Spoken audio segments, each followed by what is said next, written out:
It was a warm summer day, and I decided to take my two sons on a camping trip. At the time, they were 12 and 14 years old.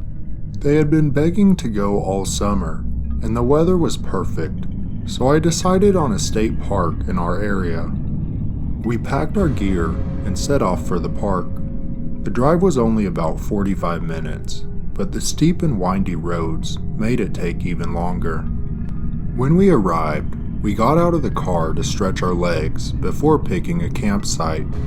The park had plenty of campsites to choose from, and miles of woods, rivers, and trails to explore.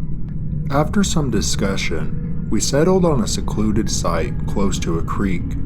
It was a small grassy clearing surrounded by trees towards the backside of the park.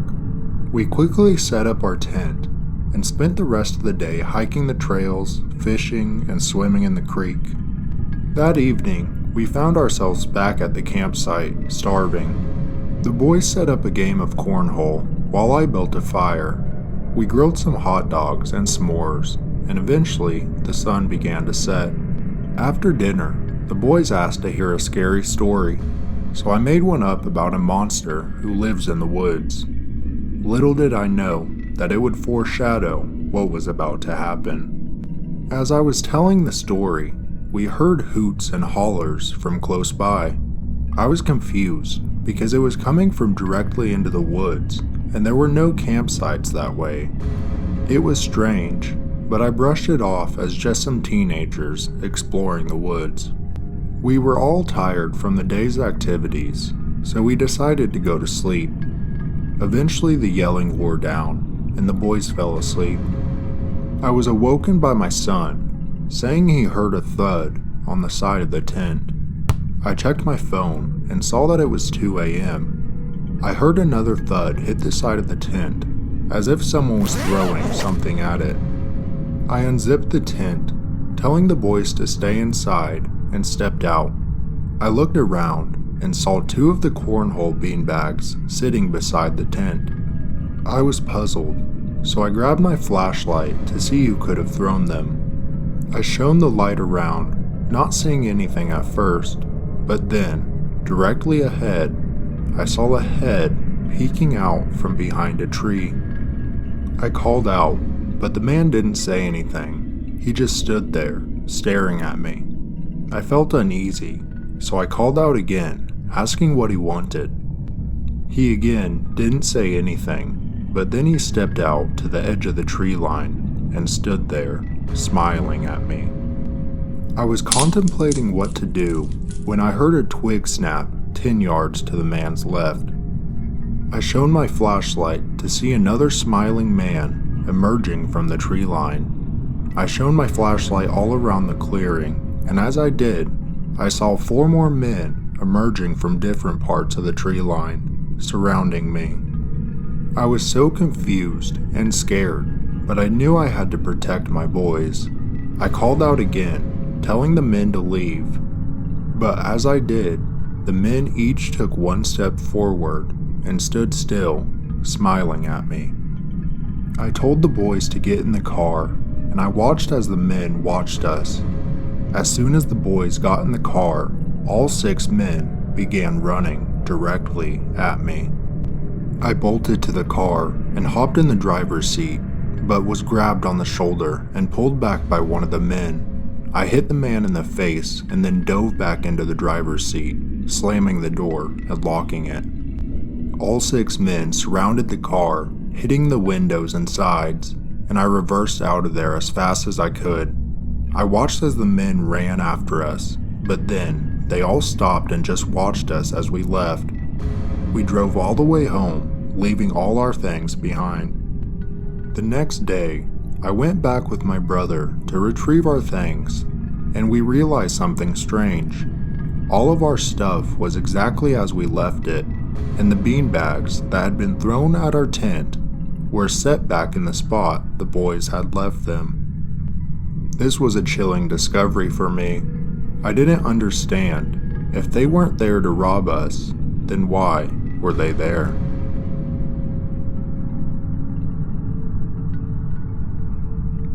My family and I love to go camping and enjoy the outdoors. During the summer, we make multiple trips to different campsites in our state, and this story takes place during one of those trips. It was a beautiful day as my wife, 2 kids, and I loaded up the RV for our camping trip. We were going to spend a weekend in the RV, enjoying each other's company and disconnecting from the outside world. The drive to the campsite was long, but it was worth it when we finally arrived. We spent the weekend exploring the area, hiking through the trails, and cooking s'mores over the campfire.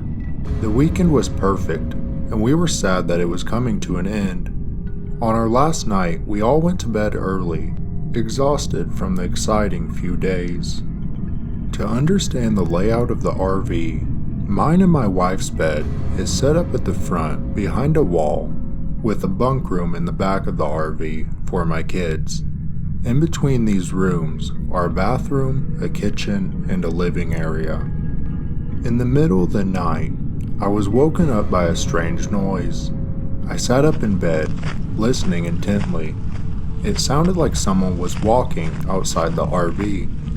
I got up and walked over to the window to investigate, but I didn't see anything. I shrugged it off, thinking it was just an animal, and went back to bed. But later that night, I was awoken again, this time by a shuffling sound coming from the living room of the RV. I sat up, squinting in the darkness, and I saw a shadowy figure going through our cabinets. I called out, assuming it was my son, asking what he was doing.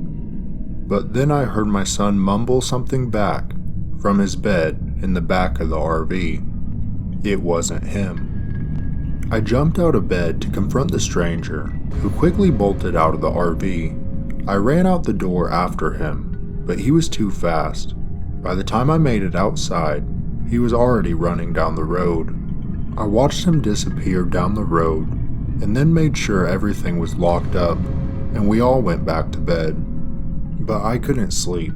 I stayed up all night, keeping watch and making sure we were safe. I didn't want to freak out my family too much, but I was terrified. Nothing else happened, and eventually the sun came up. We searched the RV the next morning, and realized that the stranger had stolen my wallet and our son's speaker. Luckily, we had planned on leaving that morning. We were all on edge and couldn't wait to get back home. I ended up reporting the incident, but nothing came of it, and I eventually replaced my ID and credit cards. We took a break from camping after that, and the memory of that weekend still haunts me every now and then.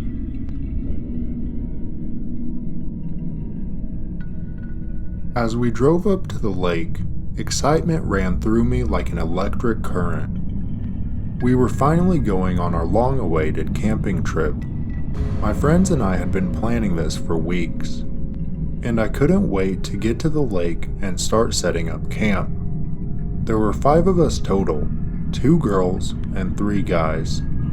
It took us a couple hours to get to the lake, but once we arrived, we quickly set up our 2 tents and lawn chairs around the fire pit. We decided to head to the swimming area and spend the day there. It was a perfect day. The sun was out and the water was refreshing. We spent hours swimming and relaxing, and before we knew it, the day had passed us by. As the sun began to set, we headed back to our campsite to start a fire and make some burgers. But as we were cooking, the girls found a note in their tent that read, "I am watching you." I could tell they were scared, but the guys just brushed it off as a prank from some weirdo. We started laughing and making jokes about it, not realizing what was about to happen. We forgot about it quickly and started to eat dinner. It was later that night when things got really scary. We were all sitting around the fire, and the note was brought up again. The guy started making fun of the person who wrote it, and we were all laughing until my friend Jason pointed towards an outline crouched at the tree line. We all looked towards the figure, and it immediately got up and ran into the woods. Me and the other guys ran over to the tree line and we listened as he crashed through the forest. We were all freaked out, but we tried to convince ourselves that it was just someone messing around. However, the gunshot I heard later that night made it impossible to ignore the fear that was creeping up inside of me. I told myself it was a normal sound to hear at the lake and went back to sleep. The next morning, we were woken up by one of the girls screaming. We ran out of the tent to see another note sitting in the middle of our campsite, and it read, "I don't like jokes." And next to the note was a dead rabbit, shot straight through the head. We were all terrified and knew it was time to cut our camping trip short.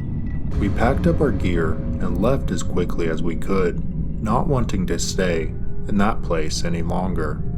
As we drove away, I couldn't help but wonder who had been watching us and why they had done what they did. It's a chilling thought to think. You never know when you are being watched.